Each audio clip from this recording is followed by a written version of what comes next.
Buenas tardes. En nombre de la Asociación Colombiana de Menopausia, quiero darles la bienvenida a nuestro 16º Converse con el Experto.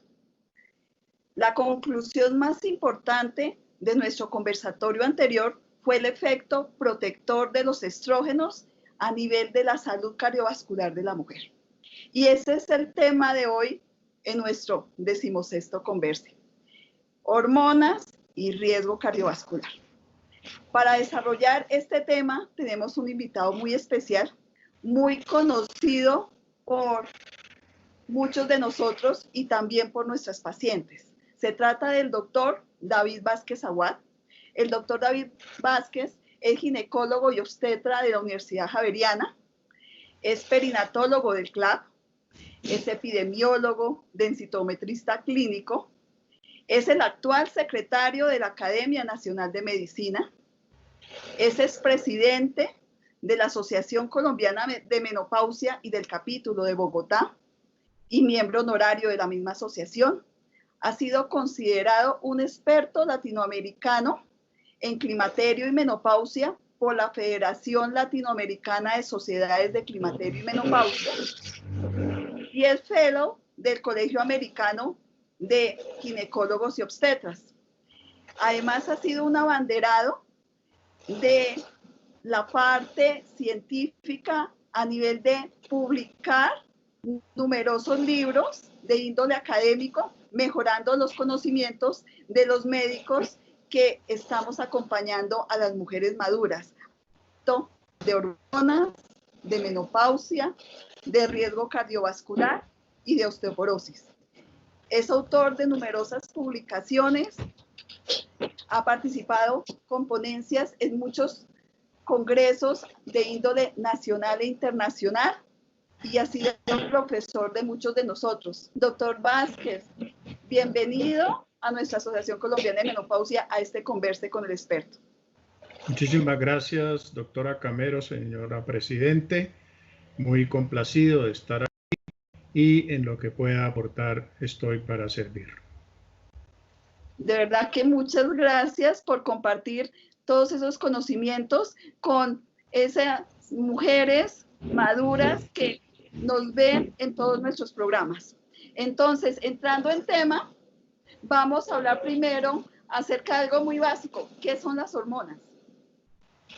Las hormonas son unas sustancias que produce el propio organismo por medio de unas glándulas, antiguamente se llamaban glándulas de secreción interna y se ha tomado el nombre de glándulas endocrinas. Estas sustancias llamadas hormonas van al torrente sanguíneo a circular y de allí llegan a los órganos blancos, los órganos objetivos, donde van a ejercer diferentes funciones. Sin hormonas la vida no sería posible, pero en el caso particular de ginecología y de menopausia, cuando hablamos de hormonas, hablamos de sustancias que principalmente se producen en el hipotálamo, la hipófisis, los ovarios, que son las que van a regular los ciclos ovulatorios de la mujer, el ciclo menstrual y que tienen el papel preponderante en la fecundación y en la prolongación de la especie humana. Bueno, entonces, ¿cuáles son estas hormonas por excelencia femeninas? Bueno, una recordación mínima y muy sencilla que quiero hacer es que la mujer tiene dentro de su bóveda craneana una glándula muy pequeña que se llama hipotálamo y este hipotálamo va a secretar una hormona que se llama hormona liberadora de gonadotrofinas. Gónada quiere decir testículo u ovario, trofina quiere decir trofismo, crecimiento, desarrollo. Esta hormona liberadora, que se llama GnRH por sus siglas en inglés, estimula una glándula también muy pequeña que queda debajo de la hipófisis, del hipotálamo, perdón, que se llama hipófisis o pituitaria. Y esta hipófisis, por el estímulo que he hablado de la hormona liberadora, va a liberar dos hormonas fundamentales en el ciclo de la mujer que se llama la FSH, u hormona folículo estimulante, y la LH, que es la hormona luteinizante. Estas dos hormonas son secretadas cíclicamente. Esto es muy importante porque es una de las grandes diferencias entre hombres y mujeres. La mujer es cíclica, el hombre no es cíclico. En una de mis publicaciones que se llama Los hombres son de Marte, las mujeres son de Venus, parafraseando un libro muy famoso de hace unos años, yo me refiero en particular a ese punto, que la mujer es cíclica y el hombre no, y que la mujer tiene dos referentes en su vida, la menarquia, primera regla, menopausia, última regla, y el hombre no. Estas hormonas FSH y LH van cíclicamente a estimular el ovario, que es la gónada femenina, para que se produzca la ovulación, que es la ruptura del folículo en el ovario. Esa ruptura del folículo, que es la ovulación, hace que el óvulo salga del ovario cada 28 días, lo que dura el ciclo de la luna, dura el ciclo de la mujer normalmente, y si se encuentra con el señor espermatozoide que ha sido depositado en el fondo vaginal en una relación sexual en el semen, pues se va a producir el fenómeno de la fecundación y va a dar lugar a una nueva vida a partir de ese momento. El ovario, a su vez, en ese ciclo va a producir dos hormonas fundamentales en ginecología. Una que es el estrógeno, que se produce en la primera fase del ciclo, es decir, del día 1, que es el día que empieza la menstruación, al día 14, que es el día de la ovulación, y la otra hormona que es la progesterona, que como su nombre lo indica, progesterona favorece la gestación, y esa hormona va a ser la encargada de preparar el endometrio, que es la capa que por dentro tapiza todo el útero, para que ese huevo fecundado llegue y se anide y empiece a crecer y se forme una nueva vida. De tal manera que en resumen tenemos la hormona liberadora de gonadotrofinas, las gonadotrofinas, que es la FSH y LH que produce la hipófisis, y los estrógenos y la progesterona que las produce cíclicamente el ovario desde más o menos los 12 años, la primera regla, o sea, la primera ovulación, y los 50 años, la última regla, o sea, la última ovulación. Esas son las hormonas que principalmente manejamos los ginecólogos. Bueno, ¿y qué pasa con estas hormonas en la menopausia? En la menopausia, ¿qué es la menopausia? Es la última regla. Menos, mensual, pausa. Se acabó la menstruación. La menstruación sucede 2 semanas después de la ovulación. Si no hay ovulación, no va a haber menstruación. Entonces, en la menopausia, los estrógenos y la progesterona, que se producen cíclicamente en el ovario por la ovulación cada mes, se dejan de producir. Y al caer los niveles de estrógenos y progesterona en la mujer, van a haber una cantidad de cambios en la parte física y emocional de la mujer, que es lo que ha conllevado a que algunos ginecólogos, como usted, doctora, y como yo, nos dediquemos a acompañar a la mujer en este periodo en el cual los estrógenos y la progesterona, y vale anotar también los andrógenos más tarde, dejan de producirse y empiezan esos cambios a afectar mucho a la mujer y requiere ser acompañada para mejorar su calidad de vida y reducir el riesgo que conlleva la menopausia. Creo que parcialmente me contestó la pregunta que sigue y es, ¿por qué los ginecólogos que acompañamos, esa palabra me encanta, acompañar a la mujer madura en esta etapa de su vida, ¿por qué los ginecólogos damos hormonas? Bueno, quiero hacer dos acotaciones. La primera es quiero reforzar lo que usted ha dicho porque a mí también me gusta la palabra acompaña. Porque la menopausia no se trata. La menopausia es un momento en la vida de la mujer que conlleva todo un periodo alrededor de él, de la última regla, que se ha llamado perimenopausia o climaterio también, climaterio, y es un estado fisiológico, por ejemplo, como el embarazo, como la adolescencia, pubertad, primera regla. Pero el hecho de que sea un estado fisiológico no quiere decir que el médico deba ser indiferente a él, precisamente porque los seres humanos no estamos hechos por la naturaleza para vivir muchos años. La tecnología y el control de los factores de riesgo ha hecho que vivamos mucho más de lo que la naturaleza había producido para que viviéramos, y por esa razón el declinar de estrógenos y progestágenos en la menopausia, porque ya no hay ovulación ni menstruación, hace que nosotros, en las mujeres en quienes está indicada la terapia hormonal, la suministremos siempre con las 3 premisas básicas de formular cualquier fármaco, que es seguridad, eficacia y tolerabilidad.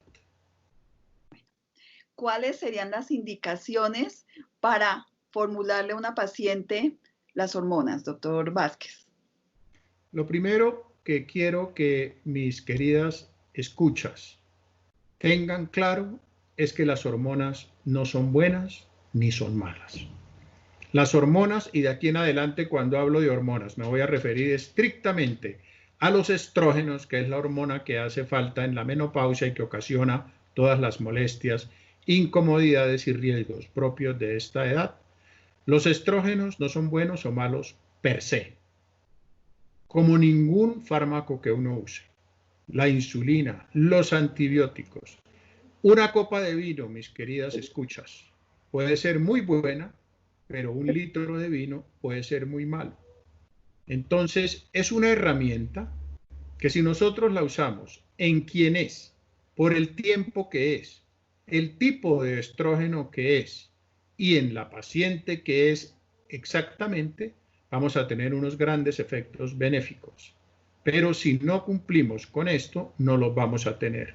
Y para contestar su pregunta, básicamente tenemos 3 tipos de mujeres en quien usamos hormonas. Primero, la que tiene síntomas climatéricos, que básicamente son oleadas de calor, sudores, básicamente nocturnos, y que afectan mucho la calidad de vida, irritabilidad, que es un signo de depresión, la vagina seca, que va a ocasionar molestia en las relaciones sexuales, término que usamos como dispareunia. De manera que esas mujeres, estoy hablando de 2/3, 2 de cada 3 mujeres que llegan al periodo de menopausia, 50 años, van a experimentar estos síntomas. Esas mujeres son candidatas al uso de terapia hormonal. También las mujeres que tienen pérdida de la masa ósea.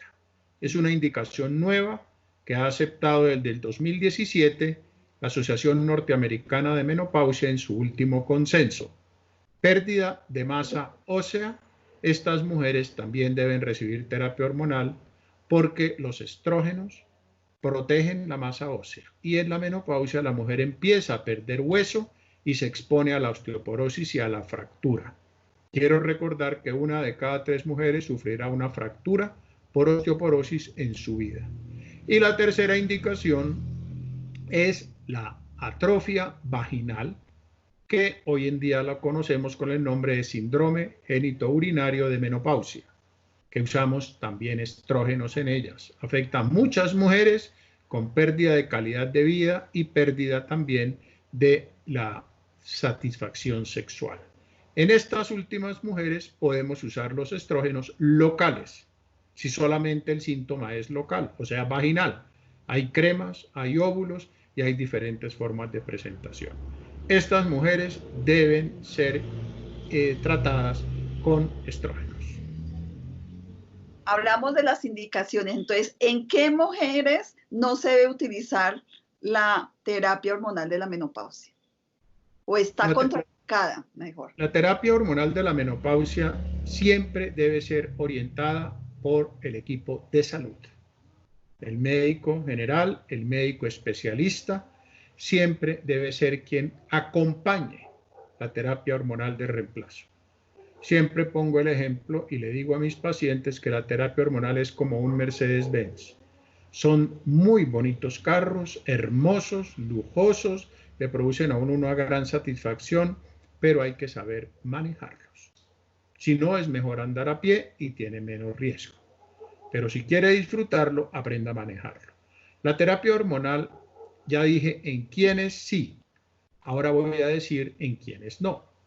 Mujeres que tengan antecedentes de trombosis, sean trombosis cerebrales, trombosis o tromboflebitis en las piernas, trombosis en las arterias de la retina, cualquier tipo de fenómeno trombótico está contraindicada la terapia de reemplazo hormonal. Y eso es muy importante y debe formar parte de la historia clínica. Por esa razón debe ser orientada por un médico, porque la terapia hormonal es un arma muy importante, pero también tiene que ser manejada con mucho cuidado. La segunda contraindicación es el antecedente personal de cáncer de mama, porque los estrógenos se han relacionado con el cáncer de mama. Entonces, una mujer que haya tenido cáncer de mama o que tenga alto riesgo de tener cáncer de mama no debe consumir terapia hormonal. Una mujer que tenga un antecedente familiar de primer grado, madre, hermanas o hijas con cáncer de mama, no es una contraindicación absoluta, pero sí debemos ser muy cuidadosos en ella. Esas son las dos contraindicaciones grandes que tenemos. Obviamente, la historia clínica bien hecha, que sigue siendo la herramienta más importante del acto médico, nos va a decir en quién sí y en quién no. Pero la mayoría de mujeres pueden consumir terapia hormonal para sus problemas de la menopausia, siempre guiados por el equipo médico. ¿En qué momento se debe iniciar la terapia hormonal de la menopausia? Bueno, la terapia hormonal de la menopausia se inicia cuando inicien los síntomas. Usualmente los primeros síntomas que se presentan alrededor de los 45 a los 50 años, antes de que desaparezca la menstruación, son las irregularidades menstruales, que casi siempre son debidas a las irregularidades ovulatorias. Se parece un poco a la niña de 12 años cuyas primeras menstruaciones son irregulares porque sus ovulaciones son irregulares. Entonces esos son los primeros síntomas que en general no requieren tratamiento hormonal.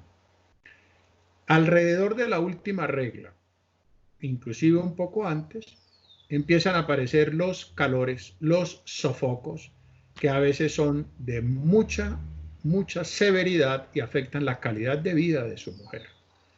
Hay que tener en cuenta que en este momento se presentan unos cambios propios en la mujer, en su psiquis, que lo hemos llamado síndrome del nido vacío. La mujer a los 50 años empieza a perder su autoestima, empieza a sentir lo propio del envejecimiento, y aquí quiero anotar que una cosa es la menopausia y otra cosa es el envejecimiento. Van de la mano, pero no es lo mismo. Entonces la mujer, a veces los hijos se van, por eso se llama síndrome del nido vacío a esa edad, como dice el bolero, algunos sin decir adiós. El marido se va o se consigue una novia o se pensiona, y en esas tres situaciones pueden haber muchos problemas también. Y todo eso afecta a la psiquis de la mujer. Con los síntomas propios de la menopausia va a producir mucha irritabilidad, que es un signo muy temprano de depresión. Entonces es ahí cuando debemos empezar la terapia de reemplazo hormonal y no esperar que pasen semanas, meses o años para iniciarla. Es decir, el inicio temprano de la terapia es muy importante para no perder lo que hemos llamado ventana de oportunidad, que significa que cuando la ventana está abierta ya, debemos coparla.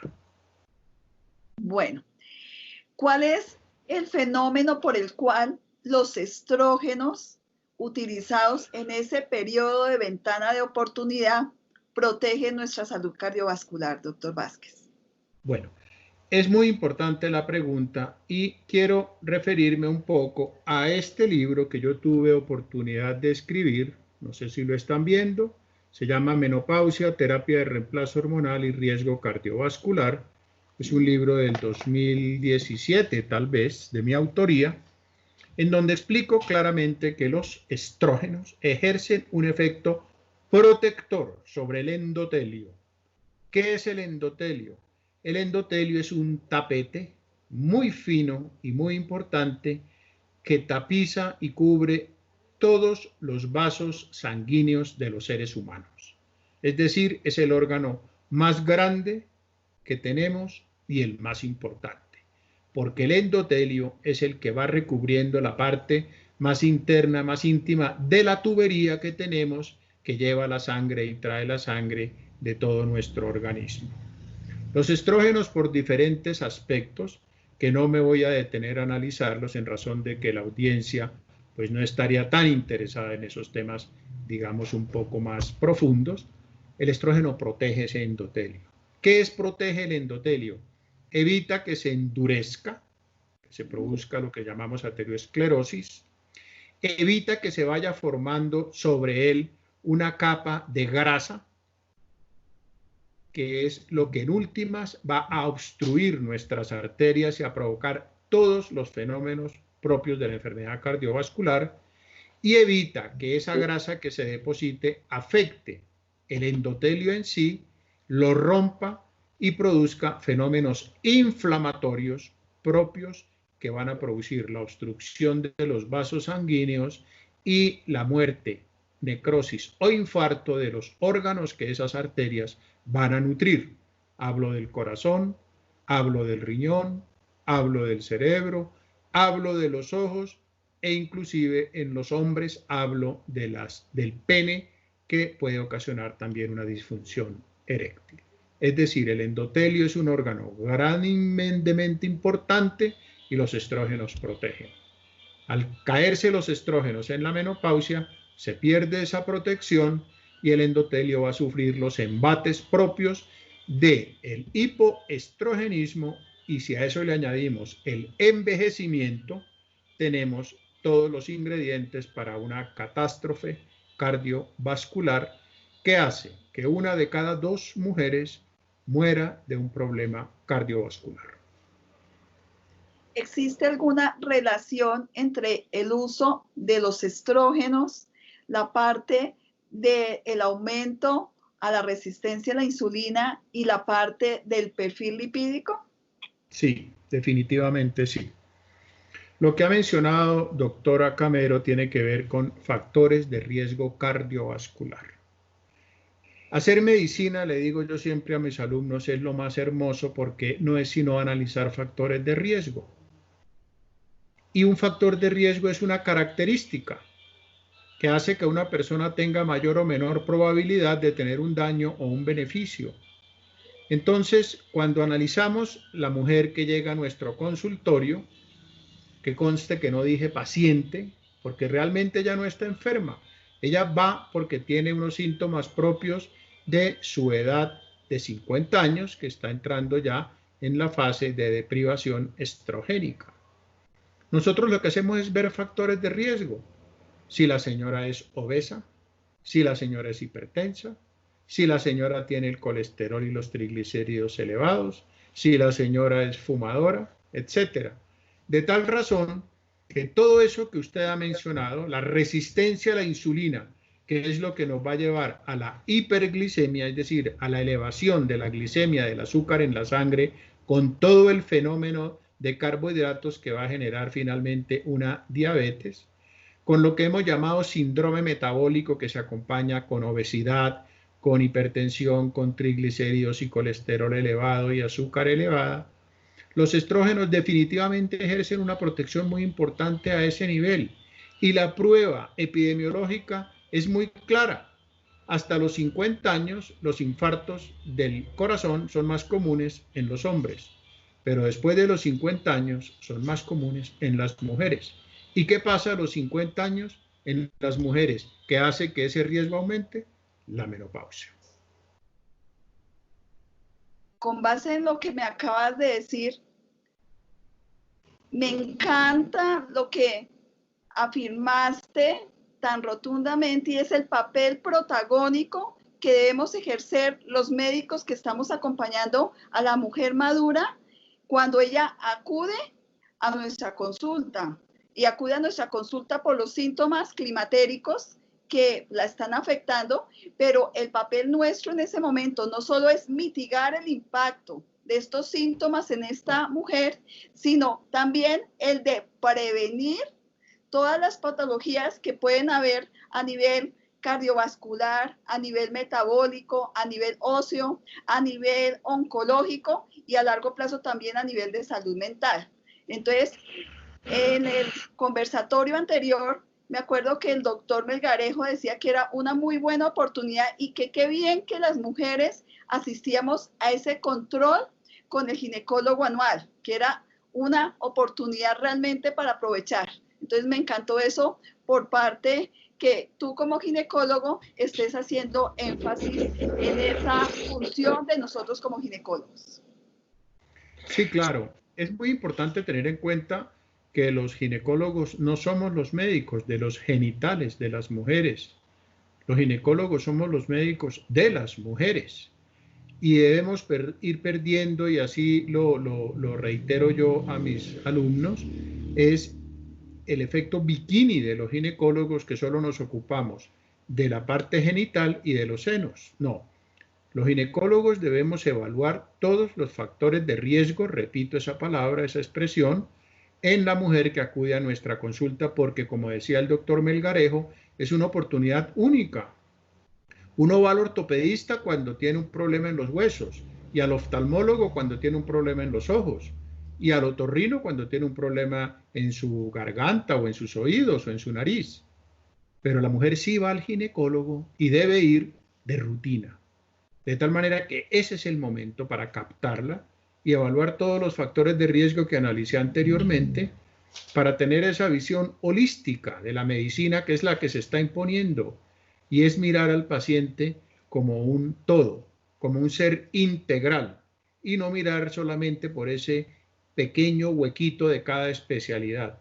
De manera que comparto la idea de la Asociación Colombiana de Menopausia, por usted presidida, mi querida doctora, en que debemos acompañar a esas 4 millones y pico de mujeres colombianas que están en un periodo de transición menopáusica o de posmenopausia, en la evaluación de los factores de riesgo, para poder ofrecerles herramientas y soluciones para mejorar su calidad de vida y prolongarla con muy buena calidad. Bueno, yo te había interrumpido con respecto a, ya iniciamos terapia hormonal de la menopausia. Entonces, aquí ya me están preguntando, bueno, ¿por cuánto tiempo? ¿En qué momento me suspenden a mí las hormonas? Entonces, cuénteme y contémosle a nuestras queridas amigas que nos siguen diariamente o nos siguen a través de estos programas de salud de la Asociación Colombiana de Menopausia. Bueno, lo primero que quiero decir es que las hormonas, y repito, los estrógenos, hay muchas clases. No hay una sola clase, como los antibióticos, hay muchos antibióticos, como los antihipertensivos, hay muchos antihipertensivos. Entonces el médico, con base en la historia clínica que ha hecho y en el examen de su paciente y en la evaluación de los exámenes que deben solicitarse, que no son muchos, unos exámenes de control de colesterol, triglicéridos, glicemia, una mamografía, son cosas muy básicas, decide cuál terapia utilizar. ¿Y por qué vía? Porque se puede utilizar por vía oral, en tabletas, por vía en gel, que existe, aplicar un gel todos los días en la piel que se absorbe perfecto. Se puede utilizar en inyecciones, se puede utilizar de muchas maneras, y inclusive hay parches también de hormonas. Y depende del tipo de hormonas, hay muchos. Y depende si la mujer, que es muy importante, tiene o no tiene útero. Porque si tiene útero, hay que darle 2 hormonas al tiempo, estrógenos y progesterona. Pero si no tiene útero, hay que darle solo estrógeno. El útero es la matriz, o sea, si le han hecho histerectomía, solo estrógeno. ¿Por cuánto tiempo? Es una pregunta que siempre contestamos hasta la próxima consulta. Porque cada consulta, que debe ser mínimo cada 6 meses, nosotros evaluamos otra vez los factores de riesgo y los beneficios que hemos obtenido, que créanme que son rápidos y contundentes. A la semana a la señora le cambió la vida, la que está con calores y sofocos en una semana, máximo 2, la señora está en muy buen estado en relación con antes de empezar las hormonas. Pero si todos los factores de riesgo están controlados, si le ha ido bien con las hormonas y sus síntomas han mejorado, si sus exámenes paraclínicos, mamografía, etcétera, etcétera, exámenes de laboratorio, colesterol, está controlada, si no ha presentado comorbilidades asociadas ya más al envejecimiento que a la menopausia, cardiovasculares, etcétera, pues las hormonas se pueden continuar por años y años. En un principio teníamos el límite de 60 años y luego lo subimos a 65. Hoy en día sabemos que no hay límite. Cada mujer es distinta. Debemos individualizar la terapia a ver en cuál mujer la continuamos y en cuál la suspendemos. Pero yo tengo en particular pacientes por encima de 100 años con terapia hormonal. Eso no quiere decir que a todas las mujeres de 100 años les vamos a dar. Quiere decir que esa señora en particular, con sus 100 años, es mejor dejarle la terapia que suspenderla. Cada médico evaluará a cada paciente en particular para definir esa respuesta. Hablamos ahorita que cuándo se debe iniciar la terapia y que la idea es lo más pronto posible, pero eso tampoco se puede postergar el inicio de la terapia tanto, y eso es lo que denominamos el periodo de ventana de oportunidad. ¿Por cuánto tiempo es ese periodo de ventana de oportunidad, doctor Vázquez? Lo ideal es empezar la terapia antes de los 60 años. Y lo ideal es empezarla antes de 10 años de transcurrida la menopausia. O sea, antes de los 10 años o dentro de los 10 años de post-menopausia. Mientras más temprano, mejor. ¿Por qué? Porque la edad de uno es la edad de las arterias que uno tiene. Uno tiene la edad de sus arterias, ya hablé de eso, de su endotelio. Y sobre endotelios que no están afectados o que están muy poco afectados, la terapia hormonal ejerce un efecto protector. Pero sobre endotelios, arterias que ya están muy afectados por problemas ya de depósitos de lípidos, de colesterol, de grasas sobre la pared arterial, ya la terapia hormonal no es beneficiosa, sino al contrario, puede traer problemas. Entonces, lo ideal es antes de los 60 y dentro de los 10 años siguientes a la menopausia. Mientras más temprano, mejor.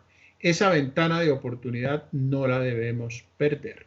Siempre tenerla en cuenta. En los talleres que nosotros hacemos con la comunidad, también hacemos énfasis a nuestras mujeres del papel protagónico de ellas en la toma de decisión de recibir o no terapia hormonal de la menopausia, porque esa consulta también debe servir para disipar todos esos mitos, todos esos tabúes que tenemos las mujeres con respecto a las hormonas. Y es muy importante que haya un diálogo muy claro del profesional tratante con la mujer que está al frente. ¿Qué nos puede decir al respecto, doctor? Bueno, vuelvo y hablo aquí de los factores de riesgo.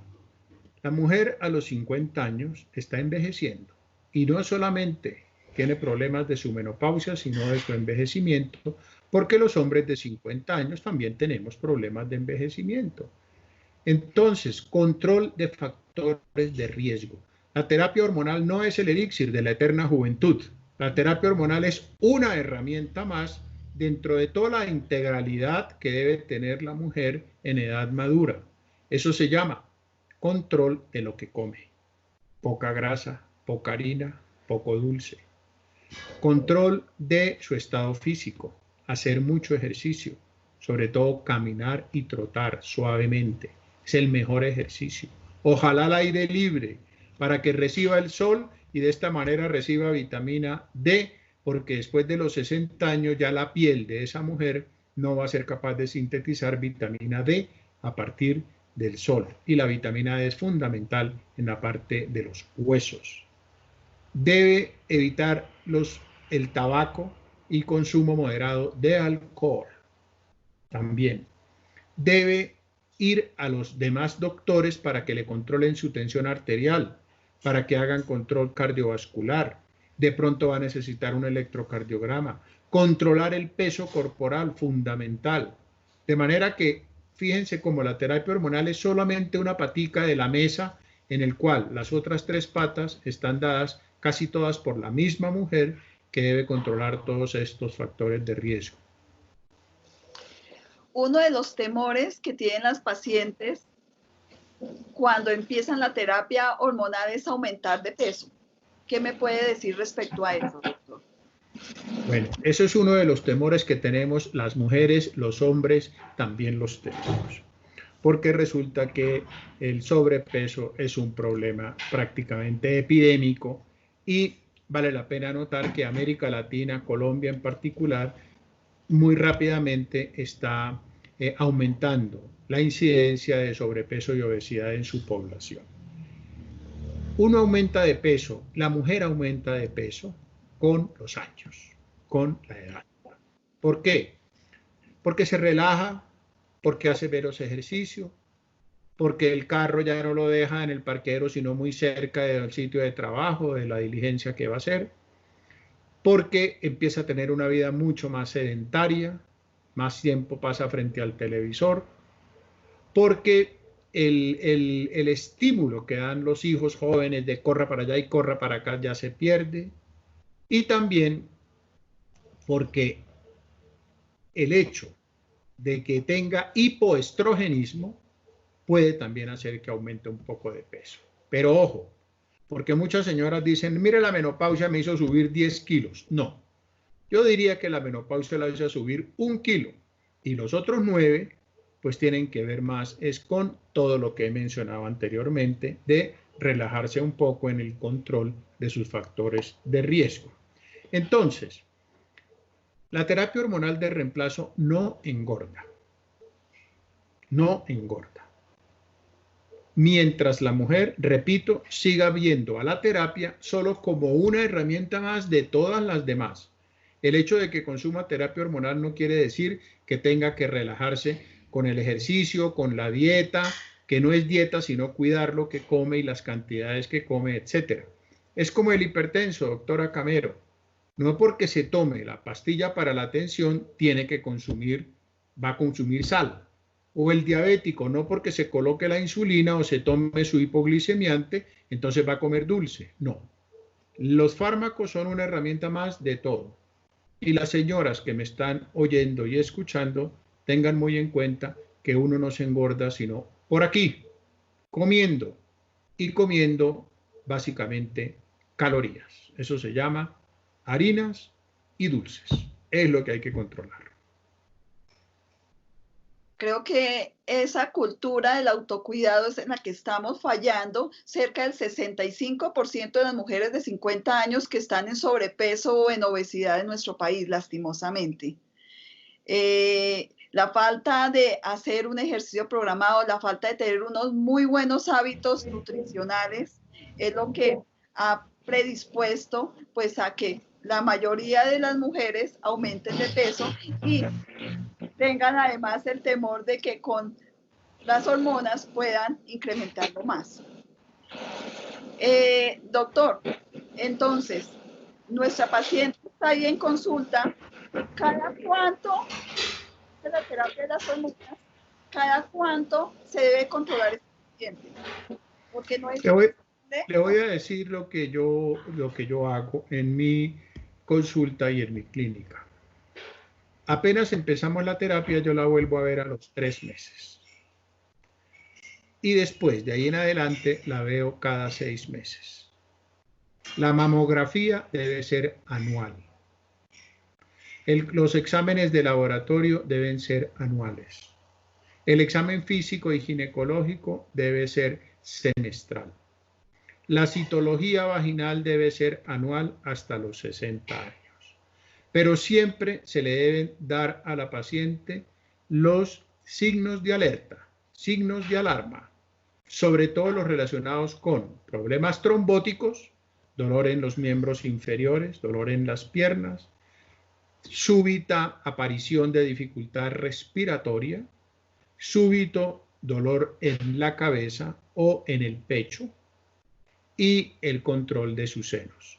El autoexamen de los senos, enseñarle a que se revise y se examine los senos una vez al mes frente al espejo, y apenas en cualquiera de estos 4 aspectos note una alteración, debe enseguida consultar o informar a su médico tratante. Es muy difícil que una mujer que esté consumiendo hormonas y que sea juiciosa en su seguimiento con su equipo de salud vaya a presentar un problema. Por supuesto, el riesgo pues siempre existe porque la medicina es un negocio de riesgo y porque la vida es una enfermedad que se acaba, es una enfermedad que hace que termine la vida. ¿Qué hacemos? La vida se acaba. Pero si la mujer es juiciosa, con hormonas o sin hormonas, muy difícilmente la va a coger desprevenida una de estas situaciones, aunque a la larga terminará ella y todos nosotros perdiendo la batalla. También es importante que ellas acudan a control. Usted lo ha dicho, que uno le dé las indicaciones por las que ella debe tener como un signo de alarma, pero ahí también está que vuelva a presentar pues sangrados. Sí, el sangrado es un punto que para los ginecólogos es importante. Uno debe advertirle a la mujer, si ya no está sangrando cuando uno le inicia la terapia, o sea, si está en lo que llamamos técnicamente amenorrea, sin menstruación, que con la terapia puede sangrar un poquito al principio de la terapia, los primeros 3 a 6 meses. Si eso sucede y es algo leve, no hay, pero si ya entonces consultar. Y en ese caso nosotros debemos evaluar la parte interna del útero, a ver si está grueso y eventualmente si está grueso tomar una biopsia de ese endometrio. Debemos darle esos signos de alarma a la mujer. Igualmente debemos también decirle que es posible al principio de la terapia que sienta los senos pesados, porque las hormonas que nosotros le vamos a dar, no olvidemos, se llama reemplazo, están reemplazando las que ella durante muchos años de su vida produjo y que le producía el bienestar propio de los años reproductivos. Creo que durante este conversatorio hemos hecho un recorrido muy somero sobre el mundo fascinante de las hormonas y la mujer. Desde qué son las hormonas, cuáles son las hormonas femeninas, cuál es su utilidad, cuál es su efecto protector a nivel cardiovascular, sus indicaciones, contraindicaciones y sus controles. Una conclusión de todo este capítulo, doctor Vázquez. La principal conclusión para quienes me están oyendo y escuchando es que no les dé temor consultar. Me explico. El hecho de que tenga calores y tenga sofocos y tenga molestias y sienta la vagina seca que le dificulte las relaciones sexuales, eso no significa que es normal porque tengo 50 años y entonces me toca soportarlo. Para nada, para nada. Los hombres también es, digamos, usual que a los 60 y 70 años tengan disfunción eréctil, pero hay solución y a los hombres nos gusta que nos den soluciones. Exactamente lo mismo le pasa a la mujer. Hay solución para esos síntomas. No puede salir una mujer del consultorio médico con la idea de que el doctor me dijo que como tengo 50 años y estoy en la menopausia, tenga que aguantarme los calores y que aguantarme la vagina seca y que aguantarme estos síntomas depresivos que yo tengo. Para nada. Señoras, consulten porque hay solución.